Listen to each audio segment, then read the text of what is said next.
వల్ల ఫామ్ హౌస్లన్నీ కూలుతాయన్న రేవంత్ రెడ్డి స్టేట్మెంట్కి సంబంధించిన వార్త అన్ని పేపర్స్లో బ్యానర్ ఐటమ్గా ఉన్నది. సో మరి యాదృచ్ఛికంగా అన్నడా, నోరు జారీ అన్నడా, లేదు ఇంటెన్షనల్గానే అనాలనే అన్నడా తెలియదు కానీ KVP Ramachandra Rao Congress party leader farm house పేరు కూడా ఎత్తిండు. సో ఇది అందరికీ కొంత షాక్ గురి చేసింది. కేవీపీ పేరుని ఎందుకు తీసుకున్నాడని.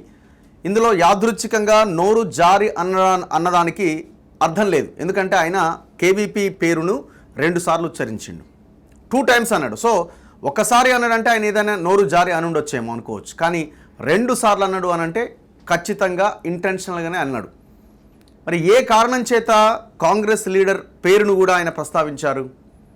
లేదు ఈ మూసీ కానీ హిమాయత్ సాగర్, ఉస్మాన్ సాగర్ రక్షణ కోసం చిత్తశుద్ధితో చేస్తున్న పనిలో భాగంగా ఆ మాట మాట్లాడిండా? లేదు కేవీపీ రామచంద్రరావు ఏమైనా ఢిల్లీలో రేవంత్ రెడ్డిని గెలుపుతా ఉన్నాడా? ఏదో ఒకటి జరిగి ఉండాలా. సో నేను అనుకోవడం, సరే వీళ్ళు ప్రజల కోసం చేస్తున్నారు, లేకపోతే చెరువుల రక్షణ కోసం చేస్తున్నారు, ప్రకృతిని రక్షించాలని చేస్తున్నారు అన్నదానికి భవిష్యత్తులో మనకు ఆ రిజల్ట్ వస్తుంది ఒకవేళ వీళ్ళు కరెక్ట్గా చేస్తే. సో ఆ దిశగా చేస్తున్నారు, చేయట్లేదు అనడానికి కొన్ని అనుమానాలు ఉన్నాయి. అవన్నీ మనం చెప్తా ఉన్నాం ప్రతి సందర్భంలో. కానీ ఏదో ఒక పొలిటికల్ ఈక్వేషన్ అయితే దీని వెనకాల ఉన్నది.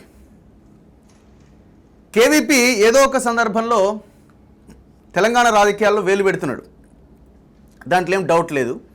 గతంలో ఆయన రాజశేఖర రెడ్డికి చాలా దగ్గరగా ఉన్నాడు. దాని తర్వాత తెలంగాణ ఏర్పడ్డ తర్వాత కూడా ఆయన పాత్ర హైకమాండ్ లీడర్ల దగ్గర ఇక్కడ అక్కడ పుల్లలు పెట్టడమో లేకపోతే ఇంకోటి చేయడంలో ఆయనది కీలక భాగస్వామ్యం. సో అందులో భాగంగా కేవీపీ రేవంత్ రెడ్డిని ఎక్కడైనా ఇబ్బంది పెడతా ఉండాలి. అది వాళ్ళ పొలిటికల్ ఇంటర్నల్ వారే అయినప్పటికీ, సో ఆయన కొంతమందికి అనుకూలంగా కొంతమందికి వ్యతిరేకంగా, ముఖ్యంగా రేవంత్కి వ్యతిరేకంగా ఆయన పనిచేస్తూ ఉండడం వల్లనే కేవీపీ పేరును ఆయన ప్రస్తావించి ఉంటారన్నది నాకు అనిపిస్తున్నది. అండ్ ఈ టోటల్ ఎపిసోడ్లో ఎక్కడా కూడా మీరు చూడండి, మూసీ దీని తర్వాత ఏ సీనియర్ మంత్రి కూడా స్పందించట్లే. నా ఉత్తమ్ కుమార్ రెడ్డి, కోమటిరెడ్డి వెంకటరెడ్డి, మంత్రి పదవులు కావాల్సిన వీళ్ళు ఏ సీనియర్ నాయకుడు స్పందించట్లే. కారణం ఏంటి? సో సంథింగ్ ఏదో జరుగుతున్నది అన్నది మనకు చాలా క్లియర్గా అర్థమవుతున్నది. ఢిల్లీ లెవెల్లో రివర్స్ ఉందా? ఢిల్లీ లెవెల్లో మ్యాగ్నెట్ పోయింది.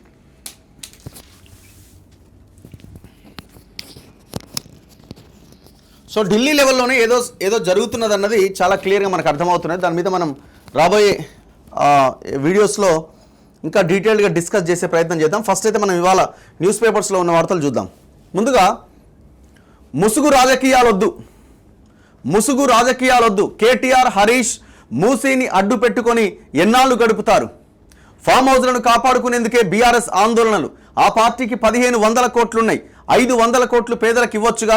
ఈటల ప్రధాని వద్దకు వెళ్ళి 25,000 కోట్లు అడుగుదాం పదండి. Family digital card pilot project ప్రారంభం సందర్భంగా సీఎం రేవంత్ రెడ్డి దాదాపు ఒక 10 నిమిషాలు ఆయన ఒక హై వోల్టేజ్ స్పీచ్ ఇచ్చిండు. మరి దాని వెనకాల ఏందన్నది చూడాలి. మరి వీళ్ళు అసలు యాక్చువల్గా ఈ పేపర్లు బ్యానర్ ఐటమ్గా ఒకవేళ వీళ్ళు ఆలోచించి రాస్తే కేవీపీ పేరును కూడా ప్రస్తావించాలి. ఇక్కడ కేటీఆర్ హరీష్తోని ఈ మెయిన్ లైన్లో ఆపేసారు. సో ఏమన్నాడంటే, దోమలు, అనారోగ్యం, వరదల వంటి ఇబ్బందుల మధ్య మూసీలో నివసిస్తున్న ప్రజలు గౌరవంగా జీవించేందుకు 2 పడక గదుల ఇండ్లు, తొవ్వ ఖర్చులకు 25,000 ఇస్తున్నాం. దీనిపైన మూసీ ముసుగు కప్పుకొని రాజకీయాలు చేయకండి. చెరువుల FTL బఫర్ జోన్లను ఆక్రమించి నిర్మించుకున్న తమ ఫామ్ హౌస్లను కాపాడుకునేందుకు బావా బామ్మర్దులు హరీష్ రావు, కేటీఆర్లు కిరాయి మూకలతో ఆందోళన చేస్తున్నారు. వారికి సబితమ్మ వంత పాడుతోంది. వెనక ఉన్న కేవీపీ కూడా ఆమెను రక్షించలేరు అంటూ ముఖ్యమంత్రి రేవంత్ రెడ్డి నిప్పులు చెరిగారు. సికింద్రాబాద్ హాకీ గ్రౌండ్స్లో గురువారం family digital card pilot project సర్వేను ప్రారంభించిన సందర్భంగా ఆయన విపక్షాల తీరుపైన మండిపడ్డారు. 10 ఏళ్ల పాటు అధికారంలో ఉన్న బీఆర్ఎస్ నాయకులు చెరువులు, నాలాలను ఆక్రమించి విధ్వంసం సృష్టించారు. హైదరాబాద్ నగర ప్రజలకు తాగునీటిని అందిస్తున్న జంట జలాశయాలను ఆక్రమించుకొని ఫామ్ హౌస్లు కట్టుకున్నారు. జన్వాడలో కేటీఆర్, అజీజ్ నగర్లో హరీష్ రావు జంట జలాశయాలకు సమీపంలో సబితమ్మ తన కుమారుల పేర్లతో ఫామ్ హౌస్లు నిర్మించుకున్నారు. వాటిని కూల్చేస్తే అక్రమం అవుతుందా? అందరి ఫామ్ హౌస్లు ఉన్నాయి. మరి మీరు పొంగులేటి పేరు కూడా చెప్పాల్సి ఉంది. మరి ఆయన పేరు చెప్పలే, ఎందుకంటే ఆయన పక్కనే ఉండడం చెప్పలేదేమో. అనేది FTLలో ఉందా, బఫర్లో ఉందా, అవతలుందా పక్కన పెడితే 111 జీవోకి ఆ నిబంధనలకి వ్యతిరేకంగా పొంగులేటి శ్రీనివాసరెడ్డి ఫామ్ హౌస్ కూడా ఉన్నది. సింపుల్. ఎందుకంటే ఆ 86 గ్రామాల పరిధిలో 90% ల్యాండ్ ఖాళీగా ఉండాలి, 10% రెసిడెన్షియల్ జోన్ ఉండాలి. ఇది 111 జీవో చెప్తున్నది. సో ఇందులో ఈ ఫామ్ హౌస్లో భారీ భారీ కట్టడాలు ఉన్నాయి, కాంక్రీట్ నిర్మాణాలు ఉన్నాయి, ఉండడానికి అవకాశం లేదు. ఇది 111 జీవో చెప్తున్నది. సో మీ పక్కనే ఉన్న పొంగులేటి శ్రీనివాసరెడ్డి ఫామ్ హౌస్ కూడా కూల్చాల్సిందే. సో ఆయన పేరును కూడా ప్రస్తావించాల్సి ఉండే, మీరు ప్రస్తావించలేదు. సరే పక్కనే ఉన్నాడు కాబట్టి మాట్లాడలేదేమో. ఎవరి ఫామ్ హౌస్ అయినా కూల్చాల్సిందే. మనం కేటీఆర్ ఫామ్ హౌస్ దగ్గరికి పోయినాం, పొంగులేటి శ్రీనివాసరెడ్డి ఫామ్ హౌస్ దగ్గర పోయినాం, ఆ పక్కనే ఆనుకునే ఉన్న సవితమ్మ ఫామ్ హౌస్ దగ్గర కూడా పోయినాం. ఆమె టోటల్ FTL అనే ఉందిగా, ఇంకా కట్ట దిగితే షెర్వే కాదు, సాగర్ హిమాయత్ సాగరే కడుతున్నారు. కన్స్ట్రక్షన్ అండర్ కన్స్ట్రక్షన్లో ఉన్నది. వాళ్ళు ఆ పనులు అడిగినా చెప్తారు. ఎవరిది ఇదంటే ఎవరు మన సవితా ఇంద్రారెడ్డి గారి కొడుకు పేరు చెప్తారు. వాళ్ళే ఆ పనులు చేయిస్తూ ఉన్నారు. వీళ్ళు మూసీ కోసం ఆడ ధర్నాలని వాళ్ళు ధర్నాకు కూర్చున్నారు. అందరికి ఫామ్ హౌజులు ఉన్న వాళ్ళే వీళ్ళంతా, అందరూ ఫామ్ హౌజులు ఉన్న వాళ్ళే. ఫామ్ హౌజుల్లో ఎంజాయ్ చేస్తూ వీకెండ్స్ ఆ డ్రైనేజీ వాటర్ అన్ని ఆ చెరువుల్లో కలుపుతున్న వాళ్ళే.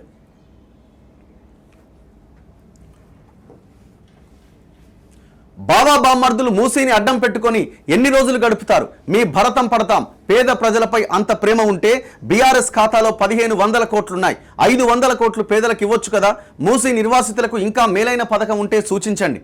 సచివాలయానికి రండి, ఎన్ని రోజులైనా కూర్చొని చర్చిద్దాం. పేదలకు కొంత బాధ నష్టం కలుగుతున్న మాట వాస్తవం.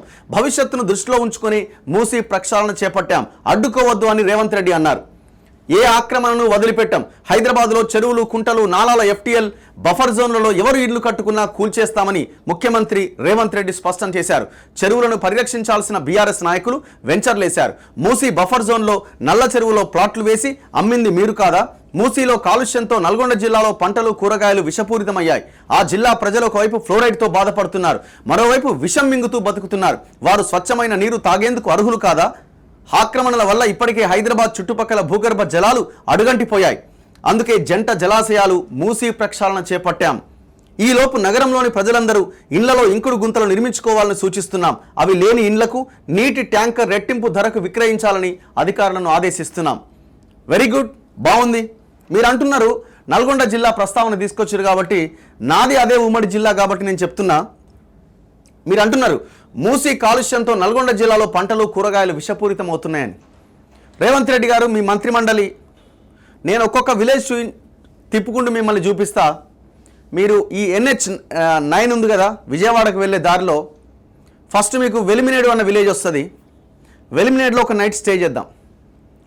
మీరు స్టే చేయగలరేమో ఒక్కసారి చూద్దాం. అక్కడ ఉన్న 10-15 కంపెనీలు ఆ ఊరిని మొత్తం సర్వనాశనం చేసి పడేసినాయి. ఇదంతా పొల్యూషన్ వల్ల జరిగినాయి. మీరు అంటున్నారు కదా ప్రజలు స్వచ్ఛమైన నీరు తాగొద్దా అని. ఇది దశాబ్దాలుగా జరుగుతూ వస్తున్నది. గతంలో కాంగ్రెస్ ఉన్నప్పుడు జరిగింది, బీఆర్ఎస్ హయాంలో ఇంకా విపరీతంగా పెరిగింది. అక్కడ ఏ మనిషిని టచ్ చేయండి ఏదో ఒక జబ్బుతో బాధపడుతూ ఉంటారు. అక్కడున్న పిల్లలకి, అబ్బాయిలకి పిల్లనివ్వాలంటే, అక్కడున్న అమ్మాయిని పెళ్లి చేసుకోవాలంటే 100 సార్లు ఆలోచిస్తారు. అట్లాంటి దారుణమైన పరిస్థితి. అట్నుంచి ఇంకా ముందుకెళ్దాం. చౌటుప్పల్కి వెళ్ళేంత వరకు, చౌటుప్పల్కి ఈ చిట్యాలకి మధ్యలో, చౌటుప్పల్కి ఇటు వెలిమినేటికి మధ్యలో ఉన్న కొన్ని విలేజెస్ టచ్ చేద్దాం. అదే చుట్టుపక్కల ఉన్న ఆరెగూడెం, పెద్ద కాపర్తి, చిన్న కాపర్తి, ఈ విలేజెస్ అన్ని చూద్దాం. చౌటుప్పల్ టౌన్ చూద్దాం. చౌటుప్పల్ని ఆనుకొని ఉన్న దివిస్ కంపెనీ లోపలికి వెళ్దాం. వాడు వెదజల్లే పొల్యూషన్ ఎంత భయంకరమైన విషయం అంటే, ఇక మనకి మన భవిష్యత్తు, నెక్స్ట్ జనరేషన్ అక్కడ బతకలేదు. మీరు చూడండి, 10 years తర్వాత ఇదే కొనసాగితే ఆ ప్రాంతాల్లో నివసించడానికి ఎవ్వరు వెళ్ళరు. అంత భయంకరమైన పొల్యూషన్ ఉంది అక్కడ.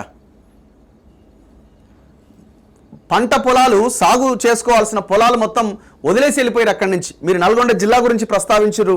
విషం నీరు ఎట్లా తాగుతారు జనం అని మాట్లాడుతున్నారు కదా. ఈ కంపెనీల పొల్యూషన్ అంతా అదే మూసీలోకి వదులుతున్నాయి. ఇటు పోచంపల్లికి పోండి, మిగతా ఏరియాలకు వెళ్ళండి. అక్కడున్న ఈ ఫార్మా కంపెనీలు, అక్కడున్న ఈ కంపెనీస్ అన్నీ ఆ విషం, ఆ వ్యర్థ పదార్థాలను ఎక్కడ వదిలేస్తున్నారు? పొల్యూషన్ కంట్రోల్ బోర్డ్ ఒక్కసారి ఆ ఇన్ఛార్జ్ని పిలిచి కూర్చోబెట్టి మాట్లాడండి, ఎక్కడ వదులుతున్నారని. 100 మీటర్ల లోపలికి బోర్లేసి ఆ బోర్లలోకి విషాన్ని వదులుతున్నారు. రాత్రికి రాత్రి వెళ్ళి రోడ్ల మీద పడేస్తున్నారు.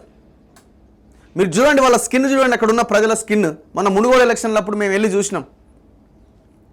మొత్తం దద్దుర్లు వచ్చి అంతా చర్మ వ్యాధులతో ఇబ్బంది పడతా ఉన్నారు. ఇంత భయంకరమైన విధ్వంసం. ఈ విధ్వంసంతో వాడు దివీస్ కంపెనీ ఎండి ఈ తెలంగాణలోనా లేకపోతే హైదరాబాద్లోనో అత్యంత ధనవంతుడిగా రికార్డులకు ఎక్కిండు. జనాన్ని చంపి. వీడి తెలివిగా ఏం చేస్తాడు, ఆడో సీసీ రోడ్డు, స్కూళ్ళల్లో పుస్తకాలు ఇచ్చి ఇంకోటి ఇచ్చి మెస్మరైజ్ చేస్తూ ఉంటాడు. లోకల్ లీడర్లను మొత్తం కొనేస్తాడు. లోకల్ లీడర్లను, పెద్ద లీడర్లను కూడా ఎమ్మెల్యే స్థాయి దగ్గర నుంచి కొనేస్తాడు. ఎలక్షన్స్లో ఫండ్స్ ఇస్తాడు. మరి దివీసోని ఇక్కడి నుంచి తరిమేద్దామా? తరిమేయాల్సిందే కదా. ఈ కంపెనీ రసాయనాలన్నీ మూసీలకే పోతున్నాయి. మీరు ఓన్లీ హైదరాబాద్ మీదనే అనుకుంటున్నారేమో. హైదరాబాద్ దాటిన తర్వాత మూసీ పరిస్థితి కూడా చాలా భయంకరంగా ఉన్నది. దృష్టి పెట్టండి. మీరు ఆ దివీస్ కంపెనీని, ఆ చుట్టుపక్కల ఉన్న ఫార్మా కంపెనీలను తరమండి ఇక్కడి నుంచి. మీరు ఒక్క నైట్ స్టే చేయండి, మీకు అర్థమైపోద్ది అక్కడ ఉన్న సిచ్యువేషన్ ఏంటన్నది. ఒక్క నైట్ స్టే చేయండి, ఎక్కువ అవసరంలే. తాళ్ళ సింగారం అని గౌడ్స్ ఎక్కువగా ఉండే తాళ్ళ సింగారంలో తాళ్ళ చేత అంటే తాటి చెట్ల చేత సింగారించుకున్న గ్రామం కాబట్టి తాళ్ళ సింగారం అన్న పేరు వచ్చింది ఆ గ్రామానికి. చౌటుపల్ ఆనుకొని ఉంటుంది. ఆ తాళ్ళ సింగారం ఇవాళ ఆ తాళ్ళు ఎక్కే వాళ్ళు లేక వెలవెలబోతున్నది. ఎవరు తాగుతలేరట కళ్ళు. ఎందుకు? మొత్తం కింద అంత గ్రౌండ్ అంతా పొల్యూషన్. ఎవరు చేయాలి పని? బుల్డోజర్లు కొనేందుకు మా వద్ద డబ్బులు లేవు. మూసీ నిర్వాసితుల వద్దకు హరీష్ రావు, కేటీఆర్, ఈటల తదితర నాయకులు వెళ్లి కృత్రిమ ధర్నాలు చేస్తున్నారు. ముందు మాపై నుంచి బుల్డోజర్లు పంపించండి అంటున్నారు. అన్ని బుల్డోజర్లు కొనేందుకు మా దగ్గర డబ్బులు లేవు. ప్రజలకు నచ్చజెప్పి మెరుగైన పరిహారం అందిస్తాం. రాజకీయంగా నష్టమని తెలిసినా ముందుకు వెళ్తున్నామంటే హైదరాబాద్ ప్రజల భవిష్యత్తు కోసం మాత్రమే. హరీష్, కేటీఆర్లకు జిరాక్స్లా ఈటల రాజేందర్ మాట్లాడుతున్నారు. ఈటల, మీకు పేదలపై నిజంగా ప్రేమ ఉంటే కిషన్ రెడ్డి, బండి సంజయ్లతో కలిసి రండి. మీరు ముగ్గురు ముందుండి ఢిల్లీకి నడిపించండి. మేం వెనకే ఉంటాం. జవహర్ నగర్లో 1000 ఎకరాల ప్రభుత్వ భూమి ఉన్నది. నిర్వాసితులకు 150 గజాల చొప్పున ఇద్దాం.